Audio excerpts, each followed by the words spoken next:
This is Tim Peden with What's Happening Down East. I'm with David Wall with Fellowship of Christian Athletes, right? That's right. Yep. Tell me a little bit about it. Yeah.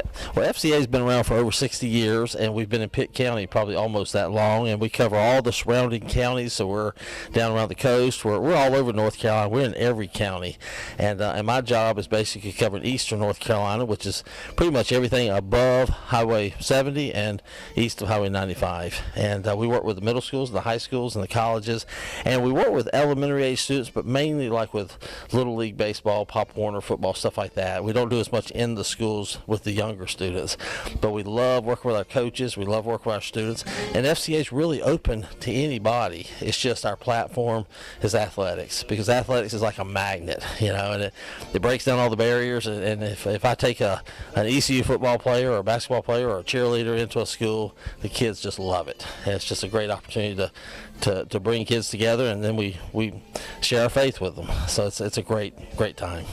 Now, how you don't get any federal or state funds, so everything is private, right? Yep. 100% of what we do is raised locally. It's doesn't even come out of our home office. We've got a couple thousand staff across the country, but each staff person's, they raise the funds right in their area.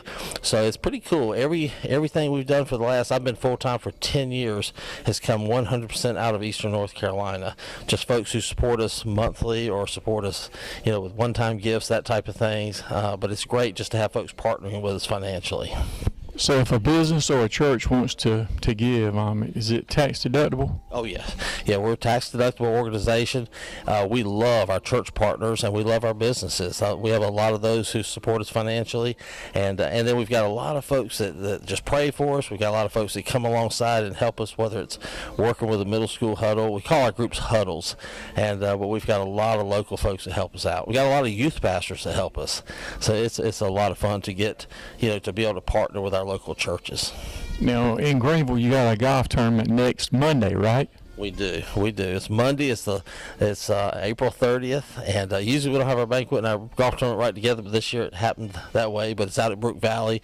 We've been doing it for years out there. It's a great tournament, and we're looking for golfers. So anybody wants to come out, we'd love to have them. Just you can contact me.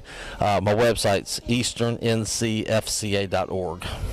So they can sign up this week? Oh, yeah. They can go to that website. They can call me, or if you just pull up FCA Eastern North Carolina, you'll find us. And the information is on there to contact me. Actually, all the information is on there about the tournament, so you can see if you'd like to play. And then just contact me, and we'll get you in there. So. Okay, that's Tim Peden. What's happening down there? You did a pretty good job of introducing Brian. Now, David called me and asked me to introduce Brian, and I remembered him basically as a hometown boy done good.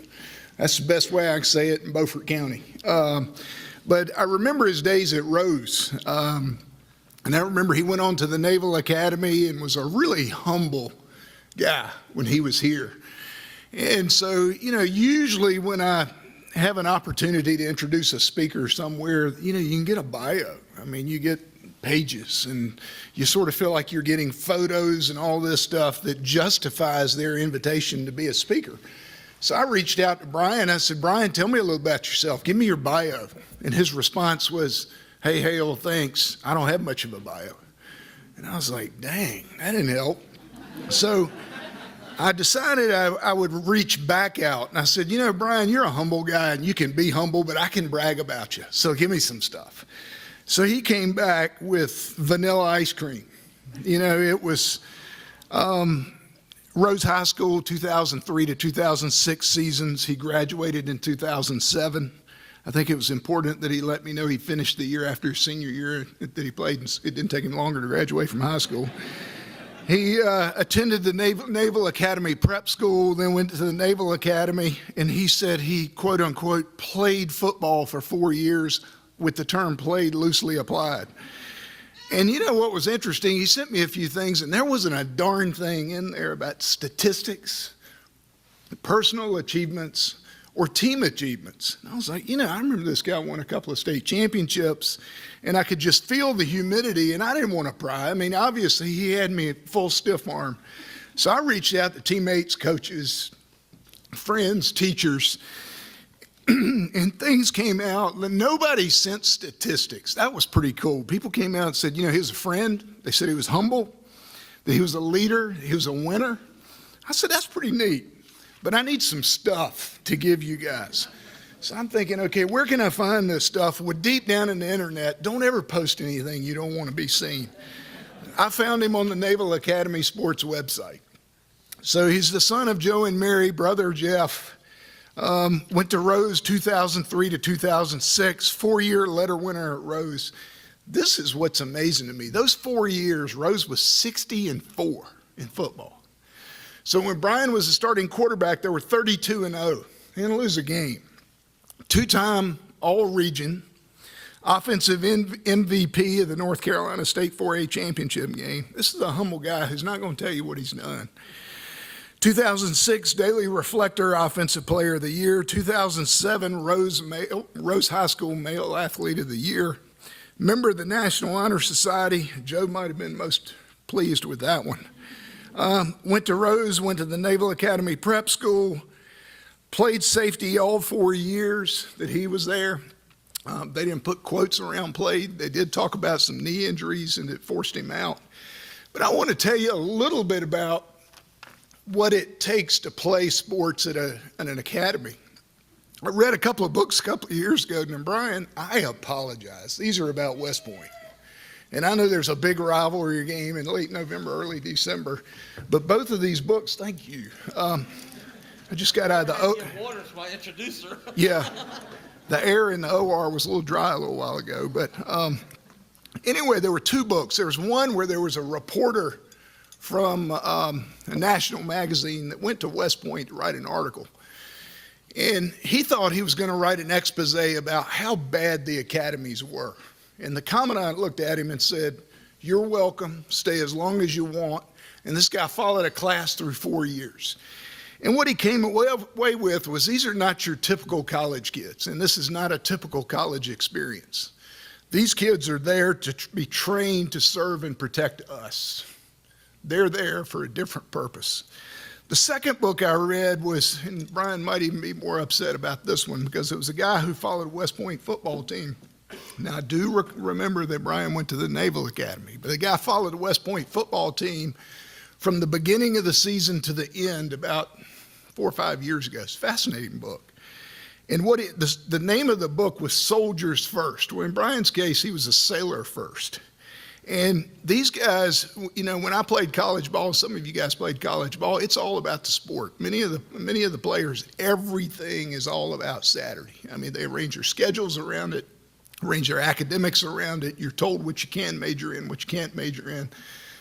These guys are sailors first. They have to fulfill every obligation academically and militarily in the academy before they get to play football. So Saturday, this fella describes Saturdays as being somewhat of a break, that this is something they really look forward to. This is not about national TV and media. This is about pride in serving the academy and going out and playing with your fellow players.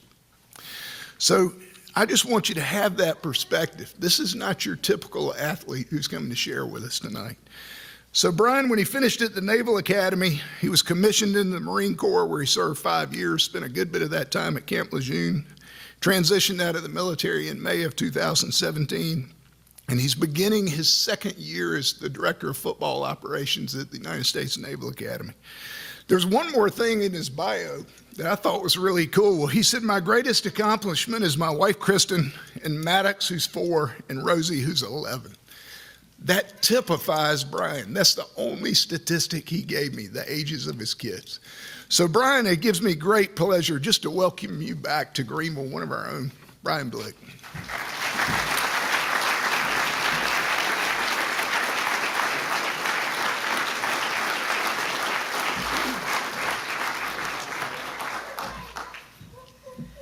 Thank you, Mr. Stevens, for the introduction, and thank you all for having me. I appreciate it. It's a pleasure to be back here, to be back home.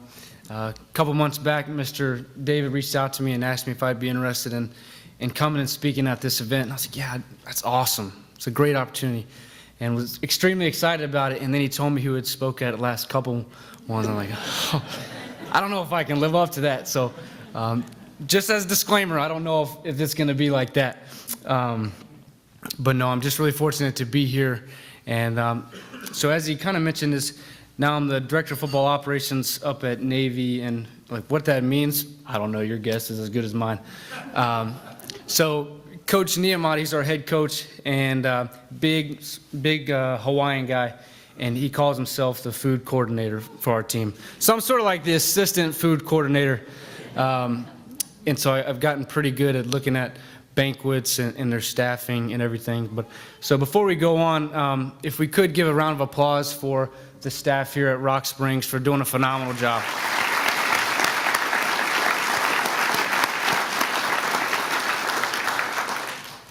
And then obviously, you guys showed up despite the speaker here. So it's a testament to the great job that David Wall has done with FCA, and obviously everyone here is very passionate about that. So if we could also give him a round of applause.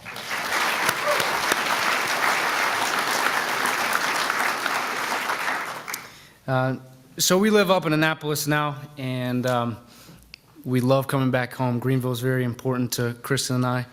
We obviously grew up here. We started dating back in high school. And, you know, there's a lot of guys that spend half their life trying to find that special girl. Well, I found mine on the Y Hall at Rose High School. And so we've been together ever since. So funny story is, I had a crush on her for the longest time. And back then, I had a bowl cut, all right, and a dumb look on my face. And she had a big gap tooth, front two teeth. So, anyways, had this big crush on her, and I was 14, she was 15, still proud of that. And so my buddy's like, hey man, who are you into these days? And I'm like, well, I've got a crush on this girl, Kristen, and he's like, well, man, you should ask her out. I don't know, man. So finally, I get the nerve to ask her out on a date, but I don't have my license. So, and neither does she yet. So we had to, you know, coordinate some things, had to get an older friend who could drive us to the movie theater.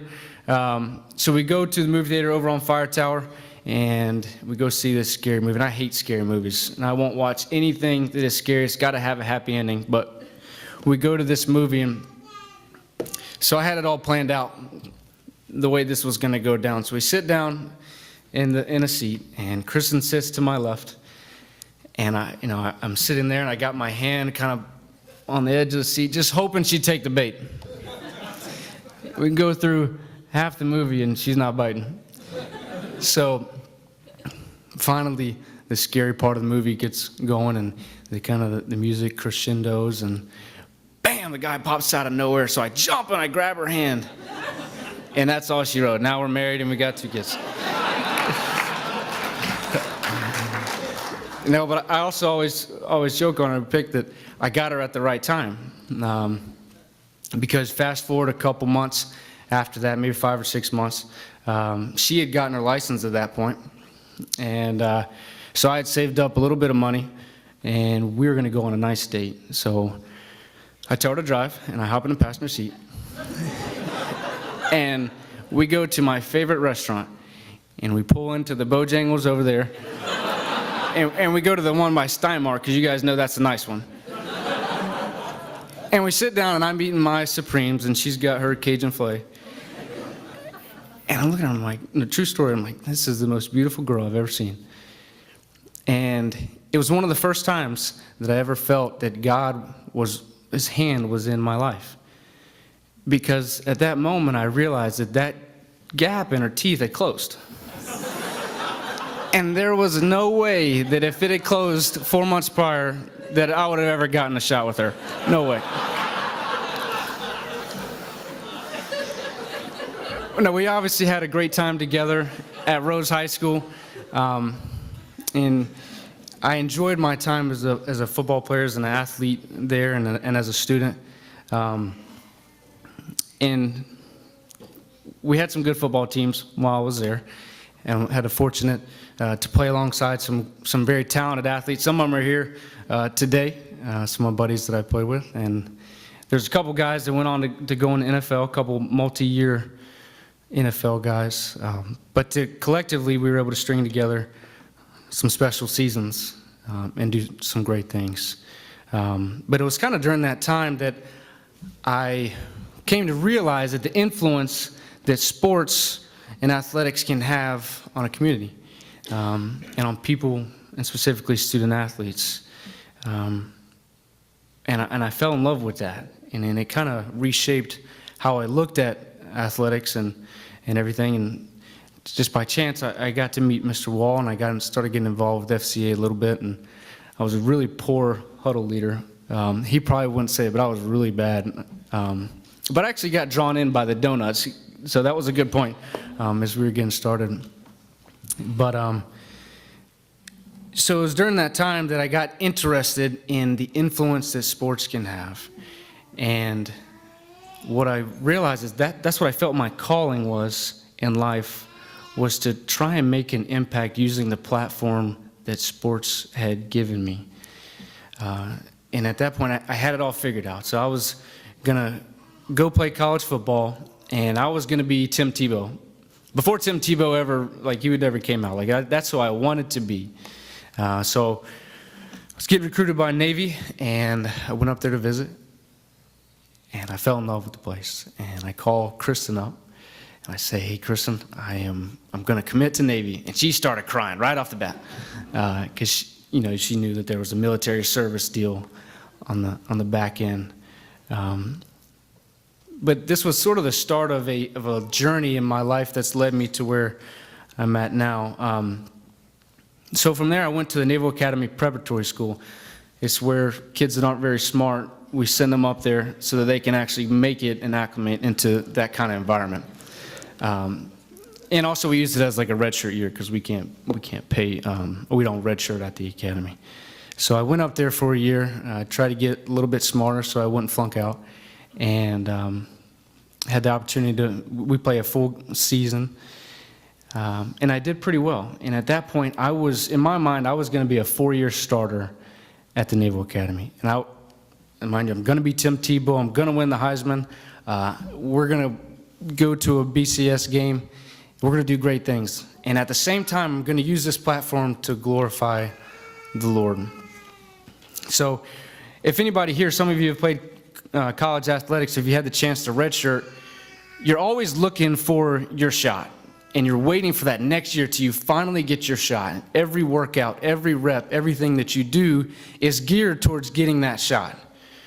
So I started working at a new level than I'd ever done before. And so I finish out my year there, and I report to the Naval Academy that following summer. We do our indoctrination phase, about 6 weeks, and I begin summer camp. And I am ready.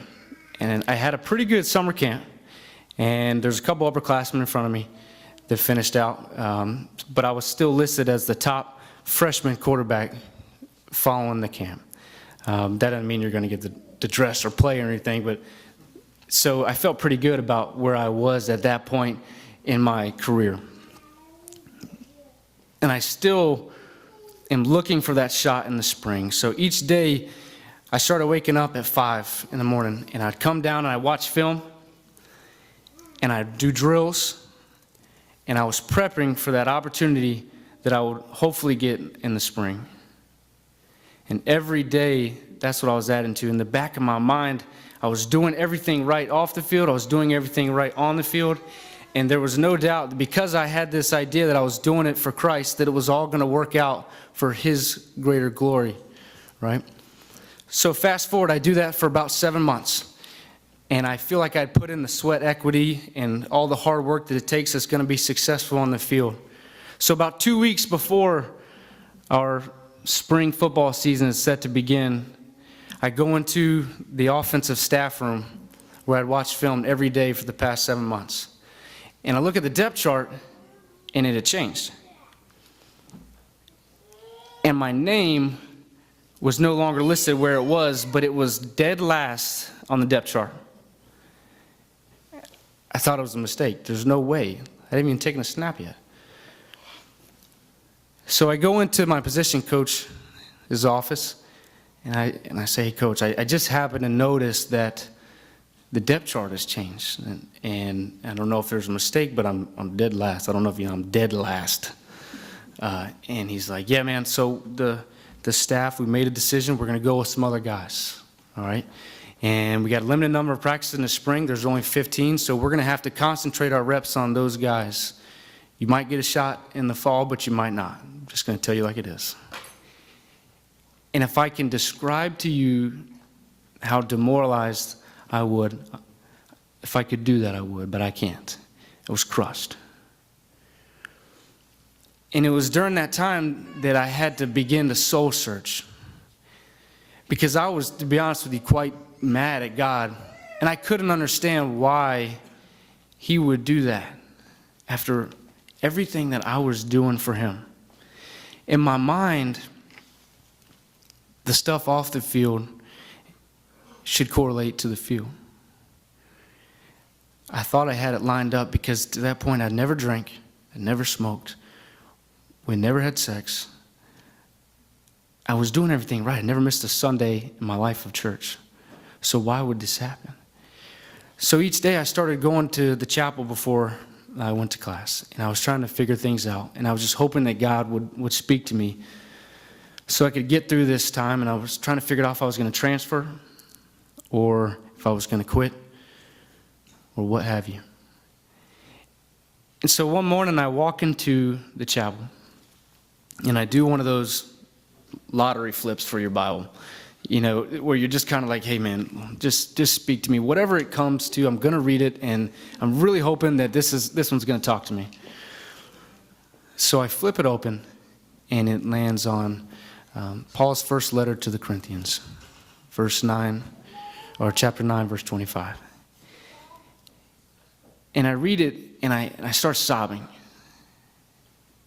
because this really was God speaking to me. Because that verse says that every athlete exercises discipline, and they do it for a perishable crown, but we an imperishable one. And what he was telling me was that none of that stuff matters. Your state titles don't matter. Your win-loss record, it doesn't matter. That stuff does not travel with you when it's all said and done. The only thing that matters is how you love, how you treat other people. And ultimately, do you love God with all of your heart, with all of your mind, with all your strength and your soul? And do you love your neighbor as you love yourself? And that moment changed my life, my outlook on everything. And I was able to start putting God first in the things that I did. And what it did is it taught me a certain sense of humility and reverence for the Lord. That kind that will draw you to your knees to know that his goodness and his power is always going to take care of you. And so I'm going to fast forward from that point in my life. He would draw me to a similar position 7 years later. He would take me from Corinthians chapter 9, verse 25, and he would put me into a situation where I was in combat operations in northern Iraq in 2016. So I'm going to tell you a quick story. It's a difficult one for me, but I hope that it will show you some things that have come to light in my life. So in March of 2016, I was a platoon commander for a unit of 100 Marines, and we were deployed aboard the 26th Marine Expeditionary Unit. So we were on a ship, and it's basically the ship's whole job is to take Marines, and so that you're always kind of off the coast of some country that's not going to do good things, so that at a moment's notice you can go in. So we're deployed, and we're floating off the coast of Saudi Arabia, and we get a call that we're supposed to go into Iraq. And at this point, Marines or no general purpose forces had been in to Iraq to fight ISIS. The only thing that was there was 3-letter organizations and the special operations. So we get the call to go in, and And the way I can describe it to you, it's the same feeling you get of running out of the tunnel on a game day. I was so excited about getting an opportunity to go in and to do what we had trained to do. So on March 17th, we inserted at night into a rural place about 150 kilometers or miles north of Baghdad. And you guys might have heard of the place called Mosul. It was 60 miles southeast. And so we insert and we set up our own base, and we're about 4 miles from an ISIS stronghold, okay? And the terrain there looks a lot different from Greenville, not even close. It looks a lot like Oklahoma, for those of you who have been out that way. It's very flat, and you can see for a long way. But it's one of the most beautiful places that I've ever been in my life. It was a huge mountain range, and it was actually green. So when you think of Iraq, most people think of it's brown, everything's brown. It was green as you can imagine, not a tree in sight. But we could look out and see where the bad guys were, and they could see us. So on March 18th, within hours of inserting, we shot a 32-round mission, or 32 rounds on an enemy target. And I can tell you how good that feels to know that you are getting rid of bad guys. It is a great feeling. So we do that for one day. On March 19th, 2016, I wake up. And it's about 8 o'clock in the morning. And we get the alarm that there's an incoming round. And it's incoming, incoming, incoming. Everybody takes shelter inside, and Marines are in their fighting holes, and they take cover in their bunkers. And then the round impacts. It was about 200 feet from where I was. And I wasn't sure if anything had happened, if it had hit anyone. But then all of a sudden you could see red smoke start to rise. And red smoke was our signal that we had taken, somebody had been injured. So we go over there, and 9 of my Marines are injured. And the leader of that unit, the Staff Sergeant Lewis Carden, had taken shrapnel right in the chest.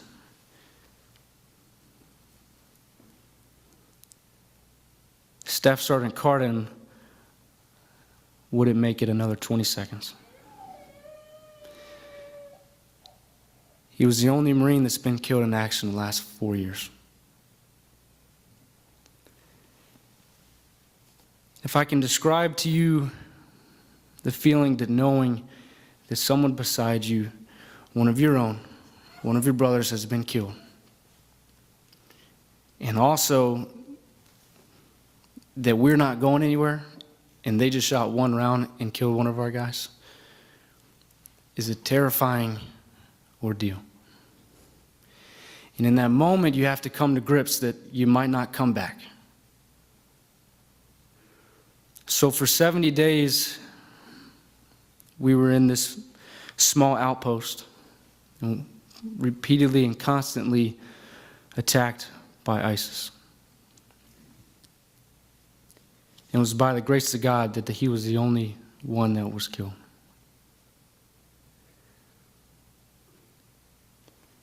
But it was during that time that I came to realize how precious and how short life actually is.